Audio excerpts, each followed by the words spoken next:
Johnny P. Yeah, Johnny.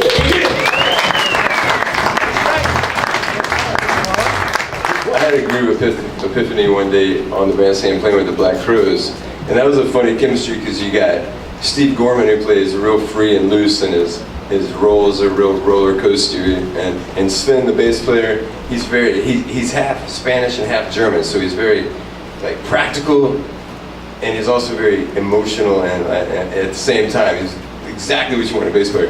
And it took me a while because Sven would play he knew every fill by heart, and he would play on top of Gorman every fill.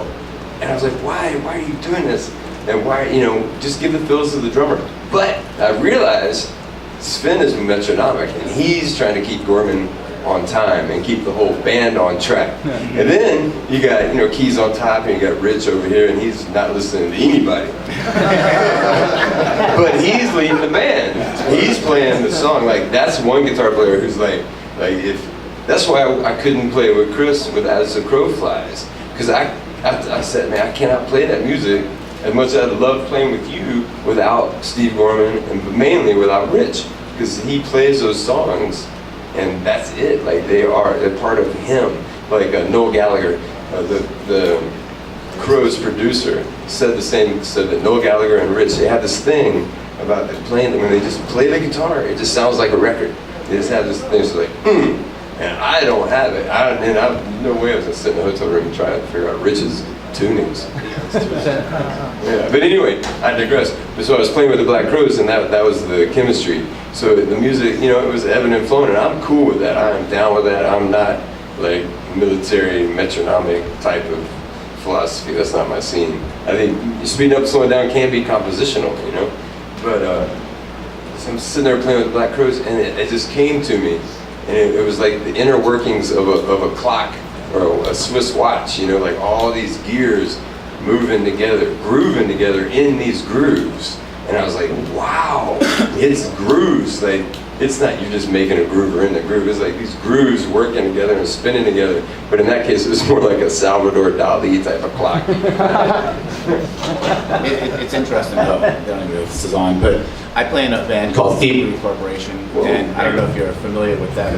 I play in a band called Thievery Corporation, and it's an electronic hybrid type of band. So it's two DJ producers who've put together records with different players.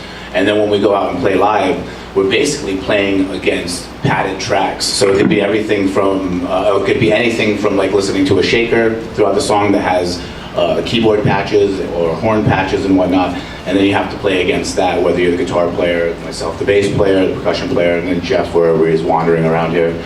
And the interesting thing about the groove and the fact that this is kind of, you guys are talking about loose grooves, which is great. I mean, you guys are playing with human beings that are actually keeping time. But when you get into this world, I mean, there's a lot of bands that are doing it now where they're, like everything from break science to Grizz, and there's everything. I think all of you kids probably know a lot better than me about all the electronic hybrid bands. But playing against that is sometimes very challenging, because if you can't hear yourself, that tends to be the thing that's where you first lose the groove.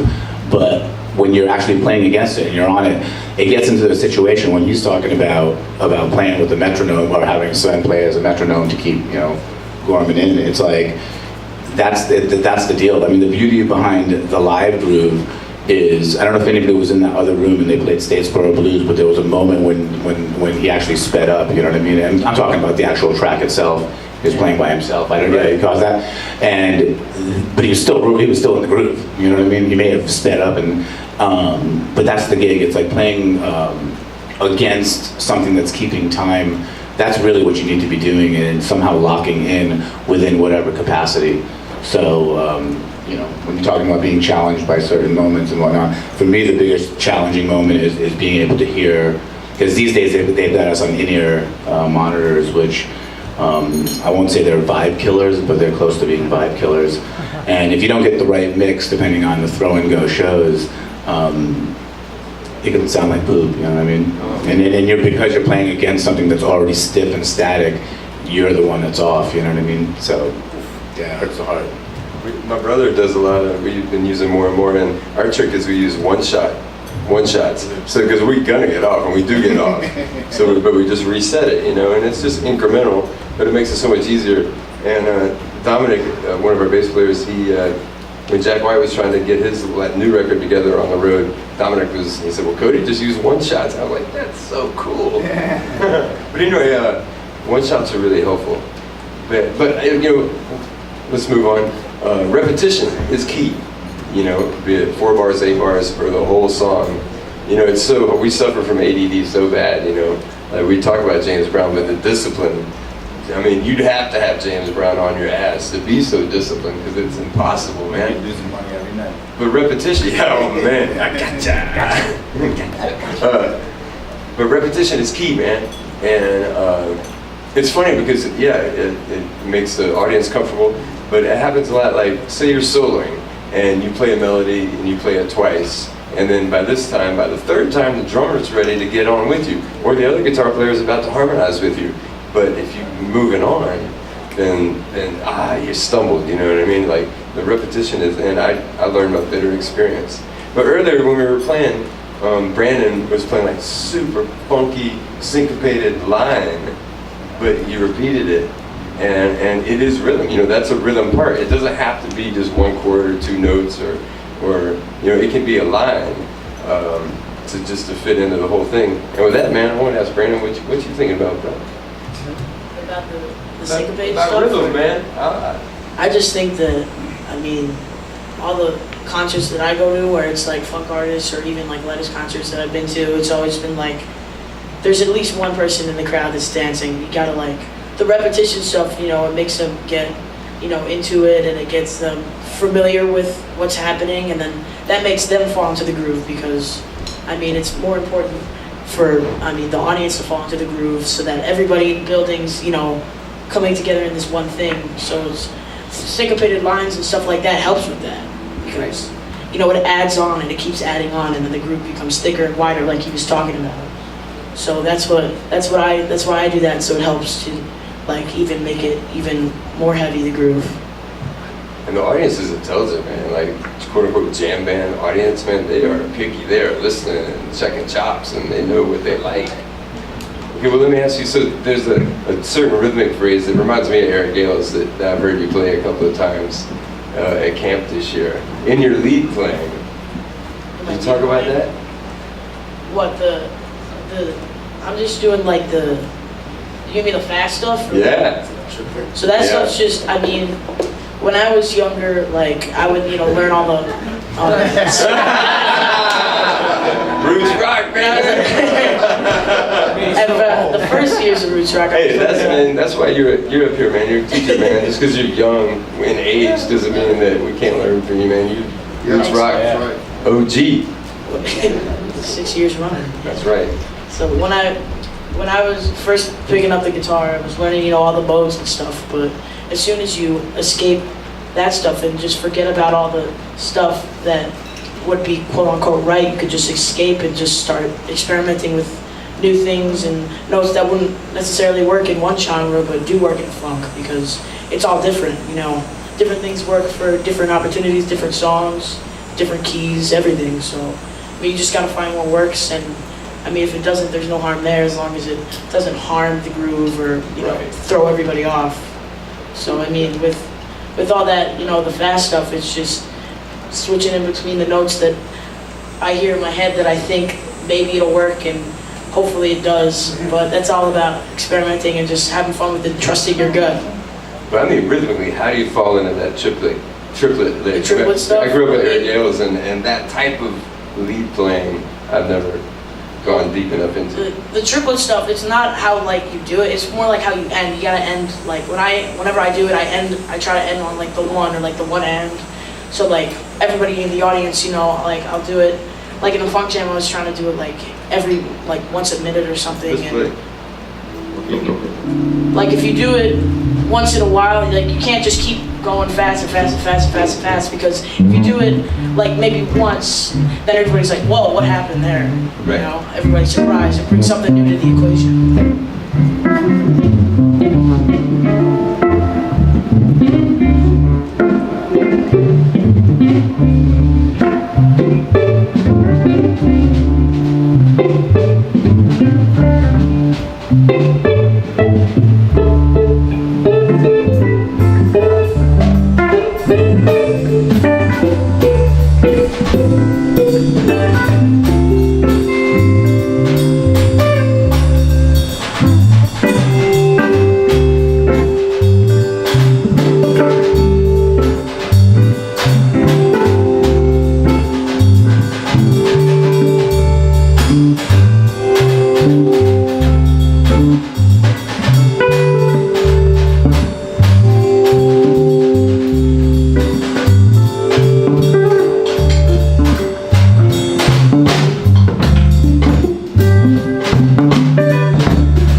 guitar with distortion. That's another thing. It's like, you know, our guitar, we're set. I don't know where I am, sorry, but you know, I'm tuned down barely to nothing. You know, it's like clean. You know, it's hard to do that when you're all crunched out. I tell you what, man, watching Lettuce at the Joy Theater one night, watching your right hand, I was like, because I don't remember what you were playing, but it was a very sparse melody rhythm part, but you were keeping 16ths, swinging 16ths the whole time. And at first I was like, wow, man, that's a lot of wasted effort. You know, that's not very economical. But then, once I got hip, I was like, wait a minute, he's got every 16th note under his hand right there, like whatever little note. It's the difference between like reaching for something out of thin air, or you know where every little piece of the puzzle is. It's, like, well, it's hard to create that momentum when you're resting though, right. Between. Right. So it's like but if you're playing the 16th the whole time, and then you're also like grooving with the drummer and keeping your pulse going. And I couldn't hear any of the others. That's a subtle funk right there, man. That's what it is. Yeah. So that whole again, that's the left hand leading in and out, and the right hand's playing these 16ths all the way through. Whatever rhythm you're playing, the right hand is consistent, and the left hand's kind of turning it on. That's some deep stuff, man. I can't especially listening to it come out of his mouth. You know, we're so fortunate. I don't know about you guys. You know, I do know about you guys. You know what's amazing about music? It's like, of course you study records, you study your heroes, you go see shows. But man, like me growing up with my cronies back home, you learn so much from your friends. You know what I mean? Be it friendly or competitive or outright thievery or like, oh, he's not doing that right, I'm gonna do it right, just to show, you know, I mean, you learn so much from your friends. That's so, I've learned so much from you guys in these 6 years that I think about every night on the bandstand, man. I love you guys.